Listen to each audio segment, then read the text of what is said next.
බෞද්ධ රූපවාහිනිය සෑම සතියන්තයකම සන්ධ්‍යාවරුවේ ඔබ වෙත ගෙනෙන සදහම් මුතුවැල සද්ධර්ම දේශනා මාලාවේ තවත් දේශනාවක් මෙලෙසින් ආරම්භ කරන්නට අද අප සූදානම් වන්නේ. සමන්ත චක්කවාලේසු අත්‍රා ගච්ඡන්තු දේවතා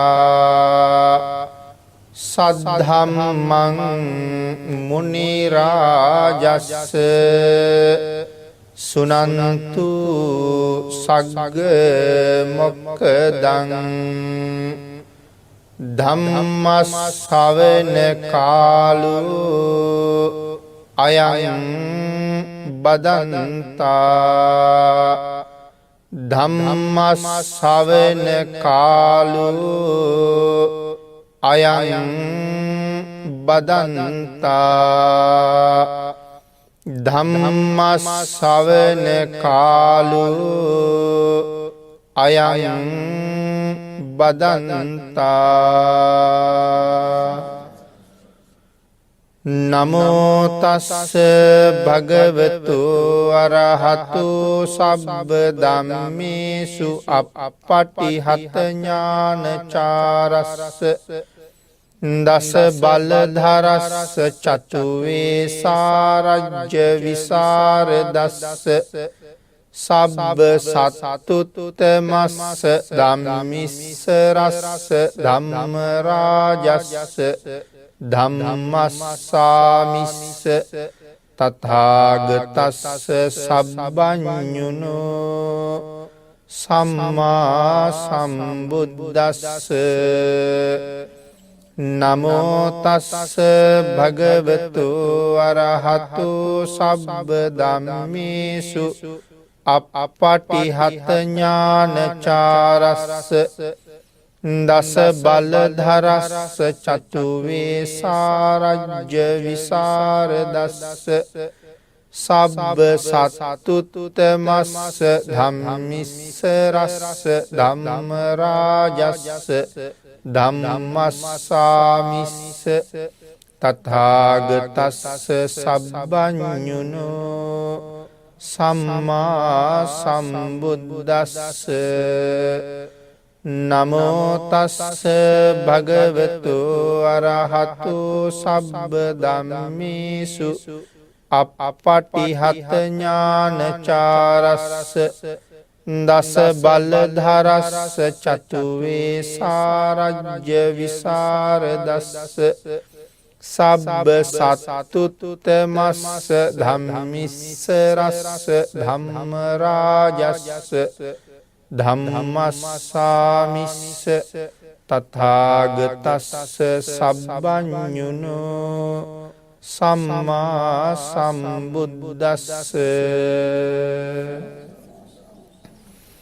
සද්ධර්ම ශ්‍රාවක කාරුණික ගුණගරුක බෞද්ධ පින්නතුනි, බොහෝම ශ්‍රද්ධාවෙන් යුක්තව මේ සියලු දෙනාම සූදානම් වෙන්නේ තථාගත ශාන්තිනායක සම්මා සම්බුදුරජාණන් වහන්සේ විසින් ලෝක සත්වයන් පිළිබඳව අප්‍රමාණ දයාවෙන් කරුණාවෙන් මෛත්‍රියෙන් යුක්තව අවබෝධ කරගෙන දේශනා කොට වදාළ නෛර්යානික වූ ධර්ම රත්නයෙන් අබමල් රේණුවකටත් වඩා අඩු බොහෝම පුංචි කොටසක් දේශනා කරවගෙන ධර්ම ගෞරවය පෙරදරි කරගෙන දේශනාගත ධර්මයේ ශ්‍රවණය කරන්නත් එසේ ධර්ම ශ්‍රවණය කිරීමෙන් ලැබෙන අවවාද අනුශාසනා තම තමන්ගේ ජීවිතවලට එකතු කරගෙන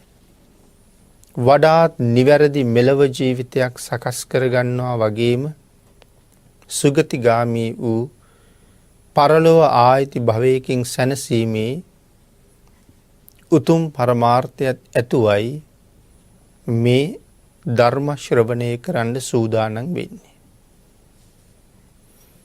ධර්ම ශ්‍රවණය කරන්න සූදානම් වෙන්නේ ලංකාවාසී ලෝකවාසී ධර්මයට කැමති බොහෝ දෙනා වෙනුවෙන් මේ දේශනාව බෞද්ධයා රූපවාහිනී මාධ්‍ය ඔස්සේ ප්‍රචාරය කරවමින් ධර්ම දානමය පින්කමත් මේ සත්පුරුෂ පිරිස අත්පත් කරගන්නවා.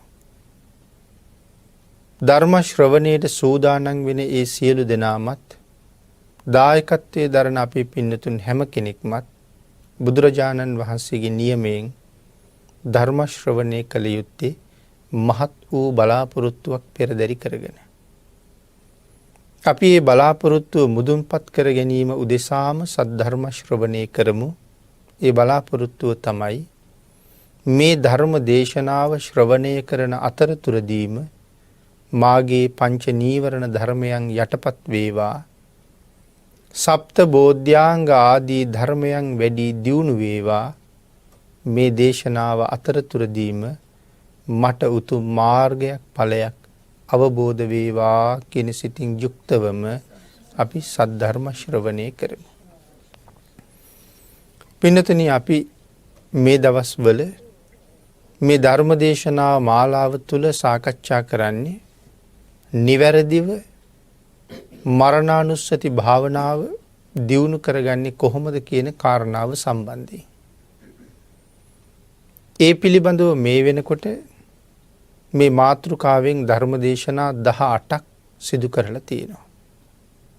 මේ පින්නතුන් අද දායකත්වයේ දරන්නේ 19 වෙනි ධර්ම දේශනාව සඳහා. අපි පහුගිය ධර්ම දේශනාව නිමා කළා මේ දේහ නික්කේපණය කියන කාරණාව පැහැදිලි කරලා. දේහ නික්කේපණය කියලා කියන්නේ අපි මේ දේහය අතහරින්නේ කවදද, කොහෙද, කොතනද, කොහොමද කියන කාරණාවල් එකක්වත් අපි දන්නේ නැහැ. මෙහෙම ජීවත් වෙලා හිටියට ගොඩබිම ජීවත් වෙච්ච අය ජලයේදී මරණයට පත් වෙන්න පුළුවන් කියන කාරණාවත් අපි සාකච්ඡා කළා. ජලයේ ඉපදිච්ච අය ගොඩබිම මරණයට පත් වෙන්නත් පුළුවන්. තව කෙනෙක් පස් කන්දකට යට වෙලා මැරෙන්නත් පුළුවන්. තව කෙනෙක් ගිනි කන්දකට අහු වෙලා මැරෙන්නත් පුළුවන්. තව කෙනෙක් අයිස් ගොඩක යට වෙලා මැරෙන්නත් පුළුවන්. බිම ඉපදිච්ච කෙනෙක් ඉහළ අහසේ මැරෙන්නත් පුළුවන්. මේ ආදී වශයෙන් මෙතන මේ විදිහට ජීවත් වෙන අපි කවදා කොතන කොහොම මැරෙයිද කියන කාරණාව පිළිබඳව නිශ්චිත බවක් නැහැ. එහෙනම් දේහ නික්කේපණය කරන තැන, දේහය අතහරින තැන පිළිබඳව අපි කවුරුවත් දන්නේ නැහැ කියන කාරණාව සාකච්ඡා කරලා 18 වෙනි දේශනාවෙන් නිමා කළා. ඊළඟට අද තියෙන්නේ ඊළඟට අපේ ගතිය සිද්ධ වෙන තැන පිළිබඳවත් අපි දන්නේ නැහැ. ඒ කියන්නේ දේහ නික්කේපණයෙන් පස්සේ අපි කොහෙද උපදින්නේ කියන කාරණාව අපි කවුරුවත් දන්නේ නැහැ. එහෙනම් අද ඒ පිළිබඳව අපි කරුණු ටිකක් සාකච්ඡා කරමු. පින්නතුනි, මෙතන සඳහන් කරනවා අපි මේ ජීවත් වෙන ලෝකේ ඉඳලා කවදා හරි දවසක මරණයටපත් වුනහම උපදින්නේ කොහෙද? උපදින්න නම් තැන් තව බොහොම තියෙනවා. නමුත් ඒ බොහෝ තැන් වලින් අපි කොහේ ඉපදෙනවද කියන කාරණාව නම් අපි කවුරුවත්ම දන්නේ නැහැ. සමහර කෙනෙක් මනුස්ස ලෝකෙන් චුත වෙලා දිව්‍ය ලෝකෙ උපදිනවා. සමහර වෙලාවට දිව්‍ය ලෝකේ ඉන්න අය එහෙන් චුත වෙලා මනුස්ස ලෝකෙ උපදිනවා. ඒ පිළිබඳව කරුණු අපේ බුදුරජාණන් වහන්සේ මනාව ගෙනහැර දක්වලා තියෙනවා ඔය පංච පුබ්බ නිමිත්ත ආදී සූත්‍ර දේශනාවල් වල. දෙවියෝ මනුලව උපදින බව. මිනිස්සු කොහොමත් දිව්‍ය ලෝකවල උපදින බව අපේ දේශනාවල් වල මනාව පැහැදිලි කරලා තියෙනවා. ඊට අමතරව මේ ගතිය සිදුවෙන්න ස්ථාන පහක් තියෙනවා කියලා දේශනා කරනවා. විශේෂයෙන් මනුෂ්‍ය ලෝකය, දේව ලෝකය, නිරය ලෝකය, තිරිසන් ලෝකය සහ ප්‍රේත ලෝකය. නිරය ලෝක පිළිබඳව සඳහන් කරාම මහා නිරයවල් 8ක් තියෙනවා කියලා බුදුරජාණන් වහන්සේ පැහැදිලි කරනවා. මේ ලෝකේ මිනිස්සෙයින් හැටියට ජීවත් වෙන අය මේ මහා නිරයවල් වලත් උපදිනවා. සංජීවය, කාලසූත්‍රය, සංඝාතය, රෞරවය, මහා රෞරවය, තාපය, මහා තාපය, අවීචිය කියලා. මහනිරේවල් 8ක් තියෙනවා. අතිශයින්ම දුක් සහිතයි. ආයුෂ ඊටාම දීර්ඝයි. ඒ නිසායි භාග්‍යතුන් වහන්සේ දේශනා කළේ මේ මනුස්ස ලෝකේ ජීවත් වෙන කෙනෙක් මේ ජීවිතයෙන් පස්සේ නිරේ ලෝකයකට තිරිසන් ලෝකයකට වැටුණොත් ආයේ කවදානම් මනුස්ස ජීවිතයක් ලබයිද කියන කාරණාව බොහොම දුර්ලභයි. ඊ타ත්ම කලාතුරකින් තමයි වෙන්නේ. හේතුව තමයි ඒ ලෝකවලට ගියහම ආයේ මිනිස්සෙක් වෙන්න කුසල් රැස් කරන්න හැටියක් නම් ඇත්තෙම නැහැ. තිරිසන් ලෝකයක වාගේ ඉපදුනොත් තව තවත් අකුසල් රැස් කරනවා මිසක් කුසල් රැස් වෙන්නේ ඊටාම කලාතුරකින්. ඊටාම කලාතුරකින් කියලා කිව්වත් අපේ බුද්ධ ශාසනයෙම සුගතිගාමී වෙච්ච තිරිසන් සත්තු කීප දෙනෙක් ගැන විතරයි කතා කරන්නේ. ඒත් සංසාරේ වෙන වෙන හේතු තිබුණ නිසා වෙන්නේ ඇති. නිරේ ලෝකවල ආයුෂ ඊටාම දීර්ඝයි. කවදා හරි ඒ ආයුෂ ගෙවෙනවා. ඒ ආයුෂ ගෙවිලා කවදා හරි මනුස්ස ලෝක වලට එනවා. ඒ කිවි මේ කතා කරන මමත් ධර්ම ශ්‍රවණය කරන ඔබත් මේ සංසාරේ ඕන තරම් මේ කතා කරන නිරේවල් වල අනන්ත පැහිලා දුක් විඳලා තියෙන නිසා. එකපාරක් දෙපාරක් නෙමෙයි, සිය දහස් වර නෙමෙයි, ලක්ෂ කෝටි ගණන් වාරවල අපි මේ නිරේවල් වල දුක් විඳින්නේ නැහැ කියලා කොහොමවත් කියන්න පුළුවන්කමක් නැහැ. දීර්ඝ ආයුෂ කියලා සඳහන් කළා මම. මං හිතන්නේ නිරේවල් වල ආයුෂ කොච්චර දීර්ඝද කියලා ධර්මදේශනාවල් වලින් මේ පින්නතුන් අහලා ඇති ඕන තරම්. ආයුෂ අඩුම නිරේ ලෝකයේ හැටියට භාග්‍යතුන් වහන්සේ පෙන්වන්නේ මේ සංජීව කියන නිරය. මේ සංජීව කියන නිරේ ආයු ප්‍රමාණය මනුස්ස වර්ෂ වලින් ගණනය කළොත් ආයුෂ අඩුම දිව්‍ය ලෝකේ ගැන සඳහන් කරනවා චාතුම් මහරජකේ කියලා. ආයුෂ අඩුයි කියලා සඳහන් කළාට මනුස්ස වර්ෂ වලින් අවුරුදු ලක්ෂ 90ක් කියලා සඳහන් කරන්නේ චාතුම් මහරජකේ ආයුෂය. මනුස්ස වර්ෂයෙන් අවුරුදු ලක්ෂ 90ක්. මේ ලක්ෂ 90 සංජීව කියන නිරයට එක දවසයි කියලා සඳහන් කරන්නේ. එතකොට සංජීවයේ ආයුෂය ලක්ෂ 90 එව්ව 360ක්. සංජීවයට අවුරුද්දයි. සාමාන්‍යයෙන් ධර්මයේ ගණන් හදන්නේ 360න් වගේ. මොකද 65ම කියලා නිශ්චිතයක් නෑ. 65 වෙනස් වෙනවා. 365 කියලා කියවට ඒක වෙනස් වෙනවා. එහෙනම් සාමාන්‍යයෙන් ওই දෙපැත්තටම ඉඳ තියලා 360න් වගේ තමයි ගණන් කතා කරලා තියෙන්නේ. එතකොට අපි මෙතන 360න් සඳහන් කළොත් ලක්ෂ 90 එව්ව 360ක් සංජීවයට අවුරුද්දයි. එවන් අවුරුදු තියෙනවා 500ක්. ඊළඟට සඳහන් කළා ඒක මනුස්ස වර්ෂ වලින් කිව්වොත් බිලියන 1620ක් විතර. ස්වල්ප ආයුෂයක් නෙවෙයි, මේ තමයි අඩුම ආයුෂය. කාලසූත්‍ර කියන නිරේ ආයු ප්‍රමාණය ගණනය කරනවා දෙවනි දිව්‍ය තලය. ඒ කියන්නේ ශක්‍ර දේවේන්ද්‍රයන් වහන්සේ වැඩ ඉන්න දිව්‍ය ලෝකේ. තව්තිසාව. තාව තින්ස කියලා අපි කියනවා. ආයු ප්‍රමාණය මනුස්ස වර්ෂ වලින් අවුරුදු 3 කෝටි 60 ලක්ෂයක්. මේ අවුරුදු 3 කෝටි 60 ලක්ෂය දෙවනි අපායට එක දවසයි. 3 කෝටි 60 ලක්ෂය වූ 360ක් අවුරුද්දයි. එවන් අවුරුදු 1000ක් අවශ්‍ය තියෙනවා. තුන්වෙනි දිව්‍ය ලෝකයේ ආයු ප්‍රමාණය යාමේ 14 කෝටි 40 ලක්ෂයයි. ඒක තුන්වෙනි අපායට එක දවසයි.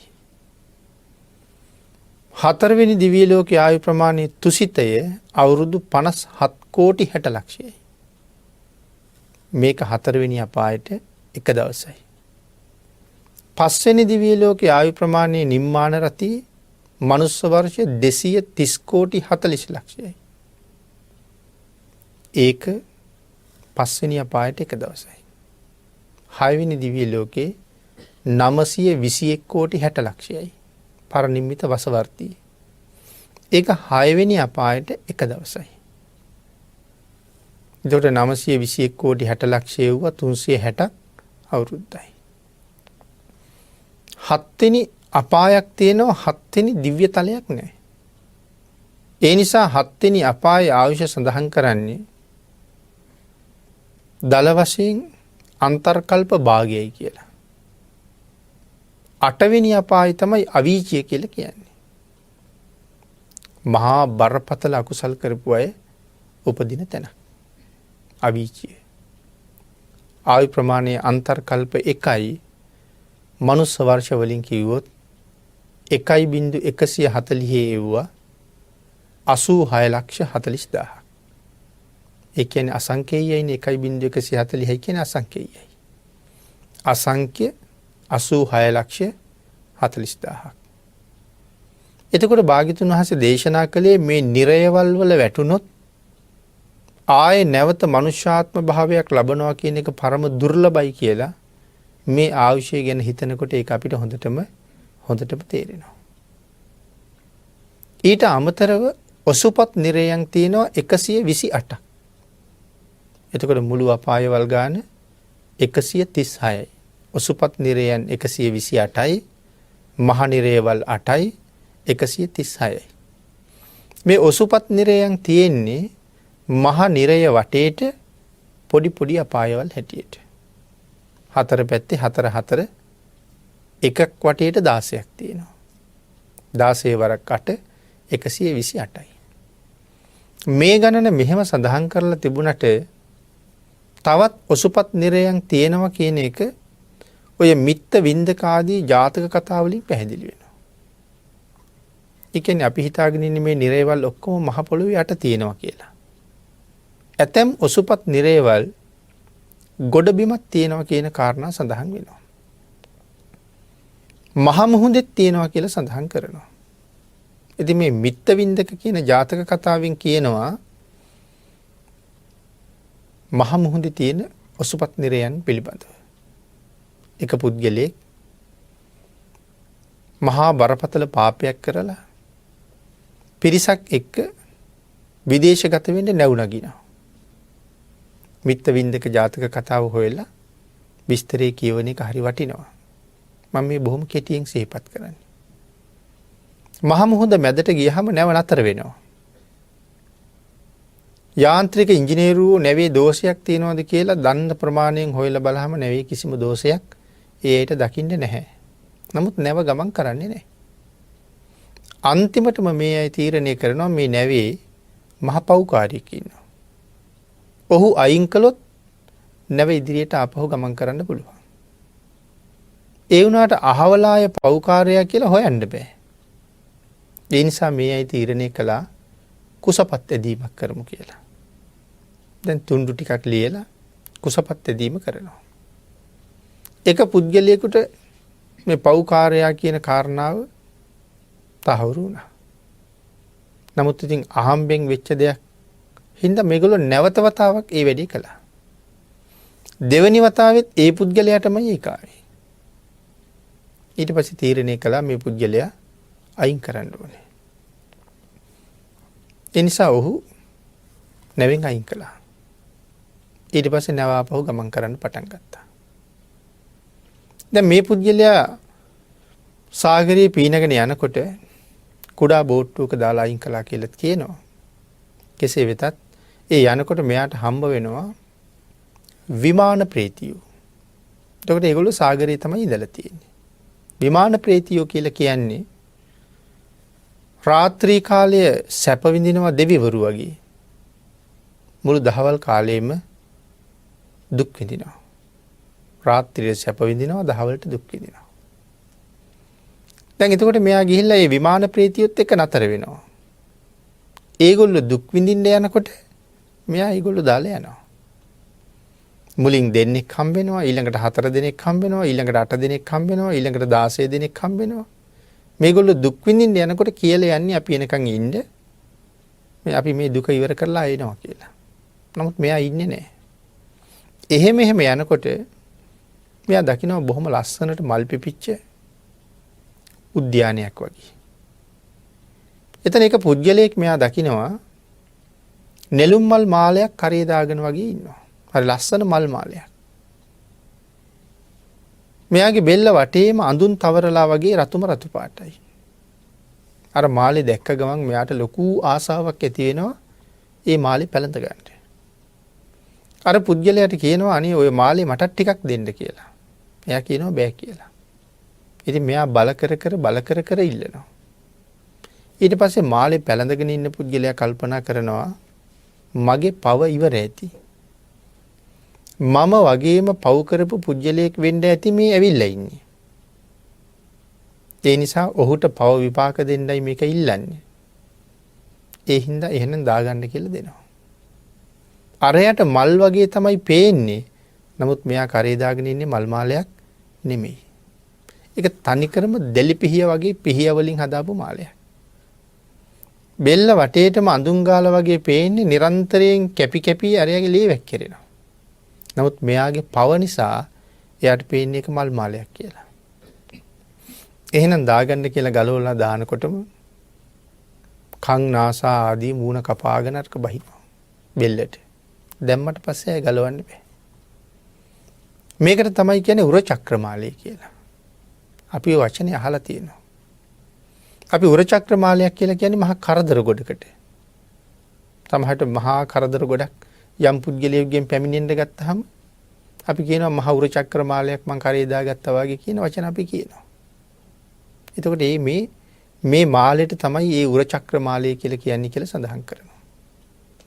එතකොට මෙයා මොකද්ද මේ කරලා තියෙන මහා පව?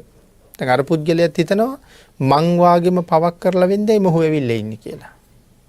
මෙයා එදා නැවුනගින්න ගිහිල්ලා තියෙන්නේ තමන්ගේ අම්මට ගහලා. එතකොට මේ කාරණා වලින් තවත් හුඟක් කරුණු අපිට තේරුම් ගන්න තියෙනවා. විස්තර සහිතව ජාතක කතාව කියවහම බොහෝ කරුණු දැනගන්න පුළුවන්. ජාතක පාළිය කියලා කියන්නේ බුදුරජාණන් වහන්සේගේ ශ්‍රී මුඛ දේශනාව. හැබෑම නිර්මලම ධර්මය. භාග්‍යතුන් වහන්සේමයි දේශනා කරන්නේ. යම් ධර්ම කාරණාවක් පැහැදිලි කරන්න අවශ්‍ය වෙච්ච තැනක බුදුරජාණන් වහන්සේ ජාතක කතාවක් ගෙනහැර දක්වනවා කියලයි සඳහන් කරලා තියෙන්නේ. එතකොට මේ කාරණා වලින් අපිට පේනවා ගොඩබිමත් සාගරේ තවත් ඔසුපත් නිරයන් තියෙන්න පුළුවන් කියන කාරණාව. එතකොට අපිට තීරණය කරන්න බෑ මෙහි ජීවත් වෙන පුද්ගලයා මැරිලා ගිහිල්ලා කොහේ උපදිනවද කියලා. දැන් ওই තපෝදා නදිය පිළිබඳව එහෙම සඳහන් කරනකොට පැහැදිලි කරනවා තපෝදා නදිය ඊටාම පිරිසිදුයි කියලා. ඊටාම පිරිසිදු වතුර තියෙන්නේ. සීතෝදකම් ඊටාම සීතලයි. මధుරෝදකම් ඒ වතුර හරි රසයි, මధుරයි, මිහිරි. අච්චෝදකම් ඊටාමත්ම පිරිසිදුයි. සීතෝදකම්, මధుරෝදකම්, අච්චෝදකම්. තපෝදා නදිය ගලනවා කියලා සඳහන් කරන්නේ නාගලෝකේ ඉඳලා. නමුත් ඉතින් නාගලෝකේ තියෙන්නේ කොහෙද කියන කාරණාව අපි දන්නේ නැහැ. ඒක සාගරයේ වෙන්නත් පුළුවන්, සාගරයේ පතුලේ වෙන්නත් පුළුවන්. නාගලෝකේ ඉඳලා තමයි තපෝදා නදිය ගලන්නේ. නමුත් පින්නතේ සඳහන් කරනවා රජගහනුවර පොළොවට යටින් ඔසුපත් නිරයන් දෙකක් තියෙනවා කියලා. මේවා ළඟ නෙමෙයි තියෙන්නේ. රජගහනුවරට යටින් ඔසුපත් නිරයන් දෙකක් තියෙනවා කියලා සඳහන් කරනවා. මේ තපෝදා නදියේ නාගලෝකේ ඉඳලා ගලාගෙන එනකොට අර ඔසුපත් නිරයන් දෙක මැද්දෙන් ගලනවා කියලා කියන්නේ. සඳහන් කරනවා මේ මැදින් ගලනකොට මේ මහ ගංගාව පැහෙනවා කියලා.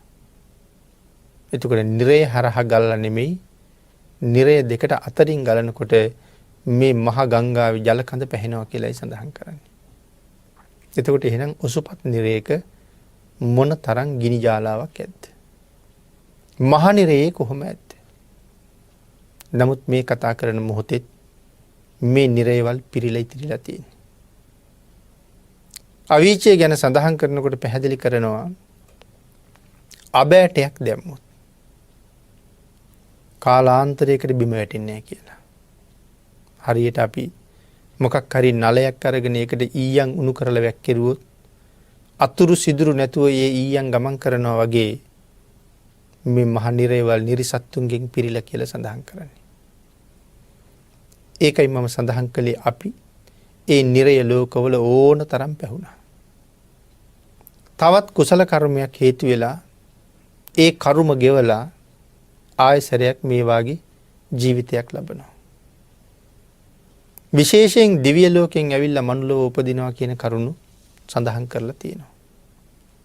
ඉතින් ආය මනුස්ස ජීවිතයක් ලැබුණා. මෙහෙන් චුත වෙලා ගිහිල්ලා නැවත උපදින තැන කොහෙද කියන එක අපි හරියටම දන්නේ නැත්තේ ඇයි?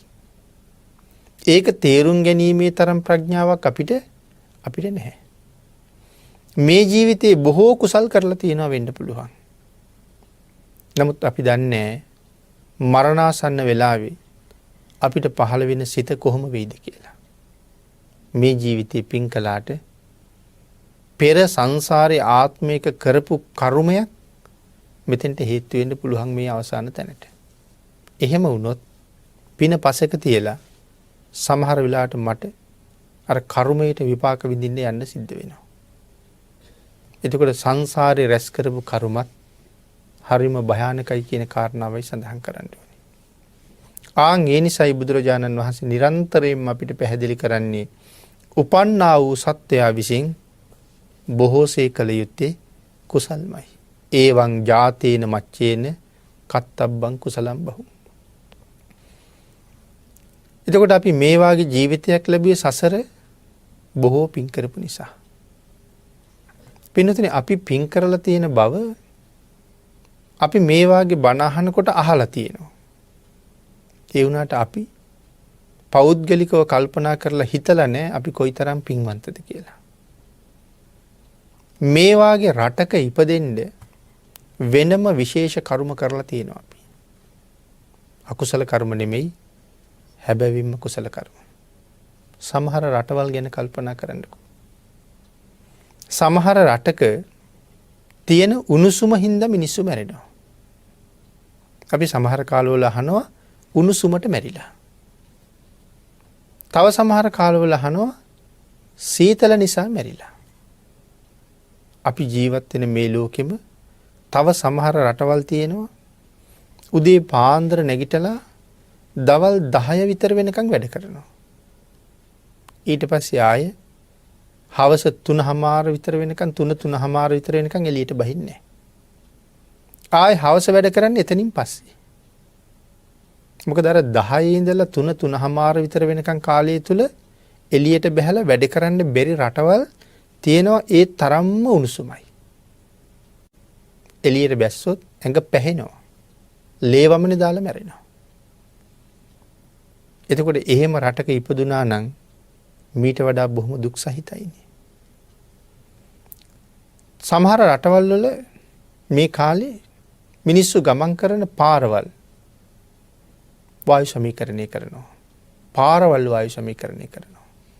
ධනය තියෙනවා ජීවත් වෙන්න බැරි නිසා මොනතරම් තාක්ෂණය යොදනවද? තව සමහර රටවල් වල පාරවල් වල තියෙන පාට වෙනස් කරනවා. දැන් අපේ පාරවල් කළු පාටයි. ඉතින් ඒ නිසා මේ හිරු රශ්මිය තදින් දරාගත්තත් උරාගත්තත් අපිට ඒකේ ලොකු බලපෑමක් නැහැ. නමුත් සමහර රටවල පාරේ තියෙන පාට වෙනස් කරනවා මොකද අවු රශ්මිය උරා ගන්න නිසා මිනිස්සුන්ට අපහසු නිසා. එහෙම රටක ජීවත් වෙන්න උනා නම් අපි කොයිතරම් අපහසුතාවයන්ටපත් වෙනවද? ඒ වගේම පින්නතුනි තව සඳහන් කරනවා ගෙවල් ඇතුලේ ඉඳලා එළියට බහින්න වෙන්නේ හරි පරිස්සමෙන්. අපි දන්නවා සමහර රටවල් වාහනයක් නවත්තලා තිබ්බත් උදේ බලනකොට සම්පූර්ණ හිමෙන් වෙහිලා. ගෙවල් වල වහල උඩ සම්පූර්ණ හිමෙන් වෙහිලා. එහෙම රටවලුත් තියෙනවා. ගෙවල් ඇතුලේ හීටර වාගේ දාගෙන රෑ තිස්සෙම උණුසුම් කරගෙන තමයි නිදාගන්නේ. එළියට බහලා බලහම උෂ්ණත්වයේ දශම ගානට අඩු වෙලා. එළියේ ඉන්න බැරි තත්ත්වයක් උදා වෙලා අයිස් මිදෙන තත්ත්වයකට ඇවිල්ලා. එතකොට මේ රටේ අපි කවදාවත් එහෙම තත්ත්වයක් දකින්නේ දකින්නේ නැහැ. එතකොට එහෙනම් ඒ රටවල් වල ඉපදුන අයට වඩා අපි බොහොම පින් කරලා තියෙනවා මේ විදිහට ඕන වෙලාවක රෑ දවල් එළියට බහැලා තමන්ගේ කටයුත්තක යෙදෙන්න පුළුවන්. හිතන්නකො එහෙම රටක හිම වැටෙන රටක රාත්‍රියක ලෙඩෙක් අරගෙන යන්න වුණොත් මොකක් වෙයිද කියලා. දහවල ගෙවල් ඇතුළට වෙලා ඉන්න වෙලාවක රෝගියෙක් රෝහලකට නමුත් ගෙනියන්න වුණොත් කොයිතරම් අපහසුතාවයකට පත් වෙයිද කියලා. පින්නතින අපි ජීවත් වෙන රටවල් ගැන හිතන්න. අපේ රටෙත් සමහර පැත්තවල් කාලෙන් කාලෙට යට යනවා. සමහර පැත්තවල් වලට කාලෙන් කාලෙට නාය යනවා. වහින්න ලෑස්ති වෙනකොට වැහි කාලේ එනකොට මේ මිනිස්සු ඉන්නේ පුදුම බයයි. සමහර ප්‍රදේශවල ඇවිල්ලා ලකුණු කරලා ගිහිල්ලා තියෙනවා නාය යෑමට ආසන්න ප්‍රදේශ කියලා. ගෙවල් දොරවල් අත්හැරලා යන්න සූදානම් වෙලා බලාගෙන ඉන්න ඕනේ. නමුත් රාත්‍රියේ නිින්ද ගිහිල්ලා ඉන්න වෙලාවක නායක ගියොත් එහෙනම් වැස්ස කාලෙට ඒ අය ඉන්නේ හරි බයයි. යට වෙන ප්‍රදේශවල ඉන්න අයත් ඉන්නේ හරි බයයි. ස්ථීරව යමක් කරගන්න පුළුවන්කමක් නැහැ මෙවුවන් යට වෙලා විනාශ වෙලා යයි කියලා බයයි. මුහුඳයිනේ ගෙවල් හදාගෙන ඉන්න අයත් ඉන්නේ බයයි. කාලයක් ඒ බය තිබුණේ නැහැ. නමුත් සුනාමි විපතින් පස්සේ නැවත ඒ බය දැනෙනවා. රට මැද ජීවත් වෙන අපිට එහෙම කිසිම බයක් ගම් වතුර ආවට බයකුත් නැහැ. සුනාමි ආවට බයකුත් නැහැ. නායයන්ට දිහාකුත් නැහැ. එතකොට තව පිරිසක් එකම රටෙත් වෙනම මහා කුසලයක් කරලා තියෙනවා. ඊටාම පහසුවෙන් ජීවත් වෙන්න. මේ වාගේ දේවල් ඒ පුද්ගලයා සංසාරේ රැස් කරගත්ත කර්ම වලට අනුව තීන්දුව වෙනවා. ඒ විතරක් නෙමෙයි සමහර වෙලාවට අපි හැමෝම නිත්‍ය සංඥාවකින් ජීවත් වෙන බවක් පේනවා. නමුත් අපේ ජීවිතේ හැම වෙලාවෙම අනිත්‍ය ස්වභාවයක තියෙන්නේ. අස්ථාවර ස්වභාවයක තියෙන්නේ. ස්ථාවර ජීවිත කාටවත් නැහැ. අපි සමහරලාට දරුවෝ මල්ලෝ හදනවා. ඒ අය බොහොම ආදරෙන් පෝෂණය කරනවා. උගන්වනවා. ලොකු මහත් කරනවා. අපි බලාපොරොත්තු වෙනවා මේගොල්ලෝ ලොකු මහත් වෙලා අපිව රැකගනි, අපිව බලාගනි, අපිව පෝෂණය කරයි, අපිට ලෙන්ගතුකම් දක්වයි කියලා අපි එහෙම හිතාගෙන ඉන්නවා. නමුත් එහෙම හිතාපු හුඟක් දෙනාට හිතපු නැති දෙයකට තමයි මුණ දෙන්න වෙලා තියෙන්නේ. සමහර මව්පියෝ මොන තරම් අන්ත අසරණ තත්ත්වයට පත් වෙලාද? දරුවෝ ගැන සමහරලාට හොයලා බලහම මේගොල්ලෝ ඊටාම ඉහළ පැලැන්තියේ ජීවත් වෙන අය.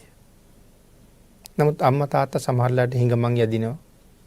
එහෙම නැත්නම් වැඩිහිටි නිවාසයක.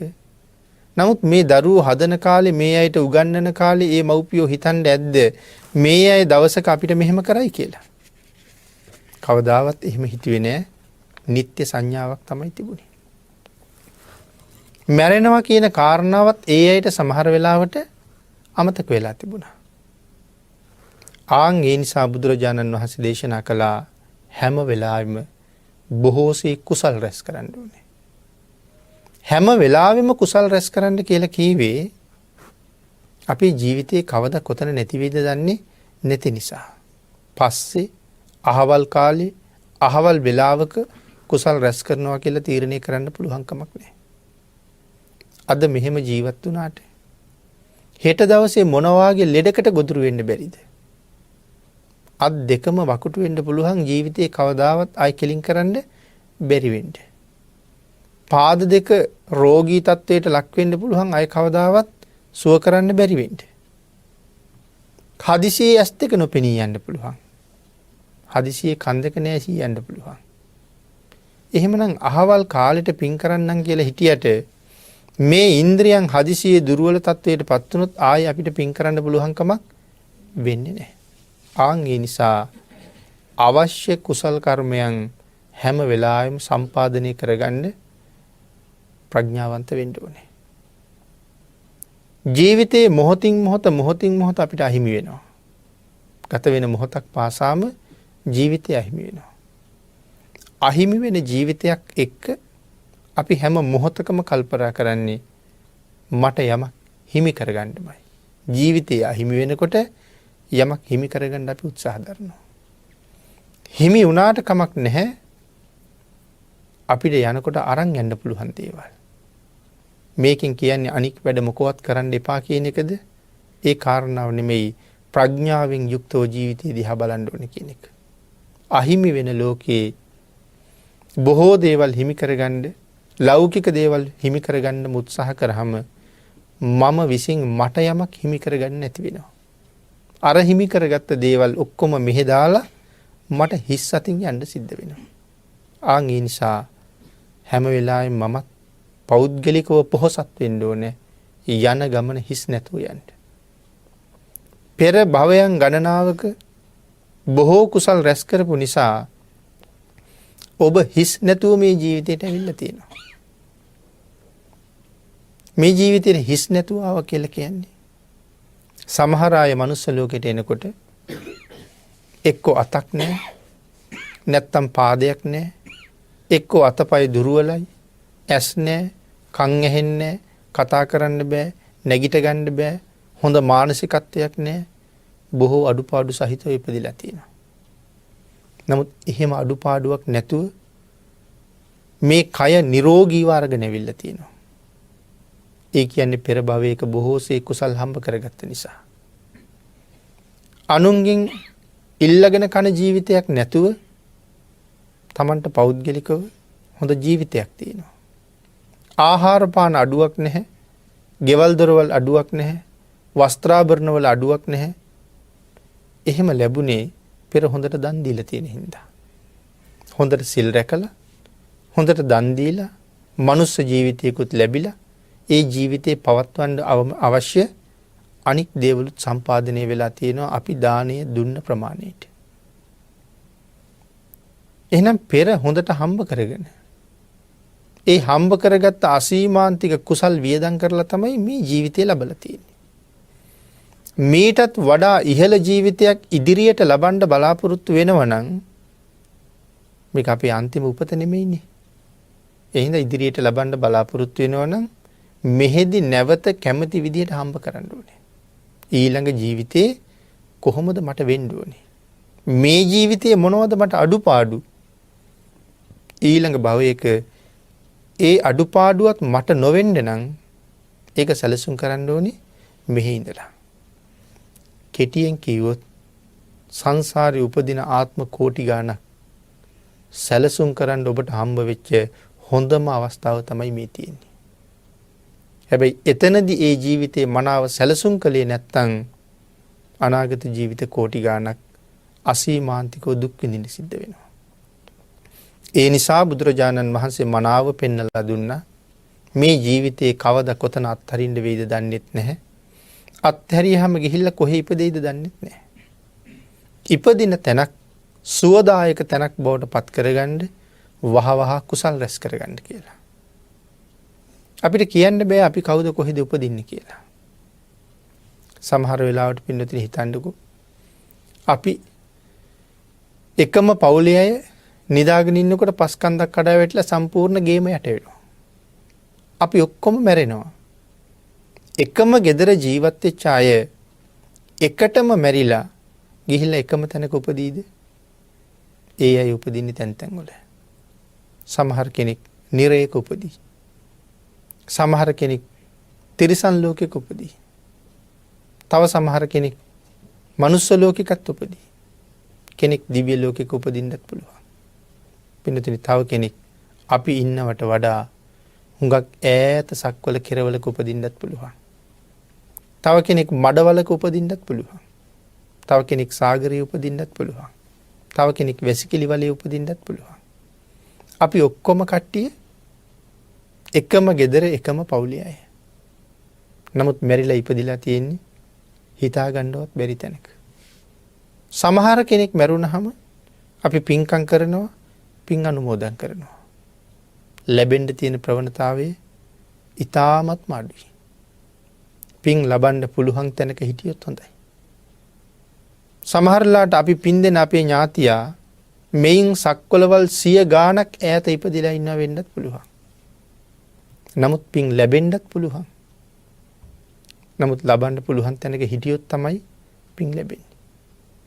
ඒ හින්දා අනුන් දෙන පින් වලින් පෝෂණය වෙන්න බලාපොරොත්තු වෙනවට වඩා සැක නැතුව බය නැතුව මැරෙන්න තමන් විසින් තමන්ට කුසල් රැස් කරගන්න එක හරි වටිනවා.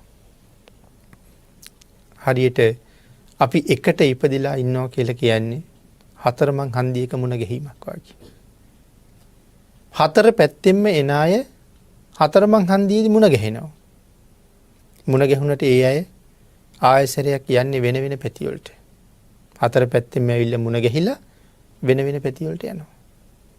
කොහෙන් හරි ඇවිල්ලා එක පවුලක මුණ ගැහිලා ඉන්නවා. නමුත් මැරුණහම අපි හැමෝම එකම පාරේ යනව නෙමෙයි. අපි හැමෝම විවිධ පැත්තටයි යන්නේ. ආන් ඒක හින්දා අපි හැමෝටම වැඩි වැඩියෙන් අවශ්‍ය වෙලා තියෙන්නේ මනාව කුසල් සම්පාදනය කරගන්න එක. මැරිලා කොතනද උපදින්නේ? මැරිලා කොහොමද උපදින්නේ කියන කාරණාව දන්නේ නැහැ. එහෙනම් ගතිය කොතන කොහොම සිද්ධ වෙනවද කියන කාරණාව හිතාගන්න බැරි නිසායි බුදුරජාණන් වහන්සේ මේ කරුණ පෙන්නලා මේ මරණය හැම වෙලාවෙම සිහිපත් කරන්න කියලා දේශනා කළේ. මම මැරෙන කෙනෙක් කියන එක අමතක කරන්න එපා. මගේ ජීවිතය ඊටාම අනිත්‍යයි. මගේ ජීවිතය ඊටාම අස්ථිරයි කියන කාරණාව කවදාවත් අමතක කරන්න එපා. අනිත්‍යයි අස්ථිරයි කියලා හිතන එක දුකක් කියලා සමහර කෙනෙකුට හිතෙන්න පුළුවන්. තව සමහර කෙනෙක් බුදුදහමට හරි බයයි. ඒ බුද්ධ ධර්මයේ කියන්නේම දුක ගැන. බුද්ධ ධර්මයේ කියලා තියෙන්නේම මරණය ගැන. බුද්ධ ධර්මයේ කියලා තියෙන්නේම අස්ථිර බව ගැන. ඒ හින්දා මිනිස්සු බුද්ධ ධර්මයට බයයි. හැබැයි එහෙම හිතන්නේ බුද්ධ ධර්ම පිළිබඳව දන්නේ නැති අය. බුදුරජාණන් වහන්සේ තරම් සැනසෙල්ල පිළිබඳව දේශනා කරපු ශාස්ත්‍රවරයෙක් මේ ලෝකේ කොහෙවත්ම නැහැ. ඇයි මේ කරුණ මෙහෙම පෙන්නලා තියෙන්නේ? අපිට සැනසීමක් ලබා දෙන්න. අපි ශක්තිමත් අය බවට පත් කරන්න. අපි නිර්භය පුද්ගලයෝ බවට පත් කරන්න මේවා දේශනා කරලා තියෙන්නේ. භාග්‍යතුන් වහන්සේගේ දේශනාවට අනුව මනාව ගුණධර්ම සම්පූර්ණ කරගත්තාම හිතන්න පින්නතුනි මරණ මංචකේවත් බයක් තියනවද කියලා. රැයට නිදාගන්න ගියත් බයක් නැහැ. අද රැයට කෙනෙක් ඇවිල්ලා මරලා ගියත් බය නැහැ. අද රැයට ලෙඩක් හැදලා මම මැරුණත් බය නැහැ. ඒ ජීවිතේ බොහෝ කුසල් රැස් කරගත්තා කියන විශ්වාසය ඒ පුද්ගලයා තුළ තියෙනවා. එක්තැන් වෙලා ලෙඩ වෙලා මල මූත්‍රා ගොඩේ වැටිලා කණ්ඩ බොණ්ඩ බැරුව මරණය දිහා බල ළඟම පෙනි ඉන්න පුද්ගලයෙක් වුණත් ඒ පුද්ගලයා මනසින් හරි ශක්තිමත්. මෙතන අතහරින මම දුක්ඛදායක තැනක නෙමෙයි සැපදායක තැනකට යන්න බුදුරජාණන් වහන්සේට කීකරු ජීවිතයක් ගත කළා කියලා. ඒ හැමතැනම තියෙන ශක්තිමත් සහ සතුටක්.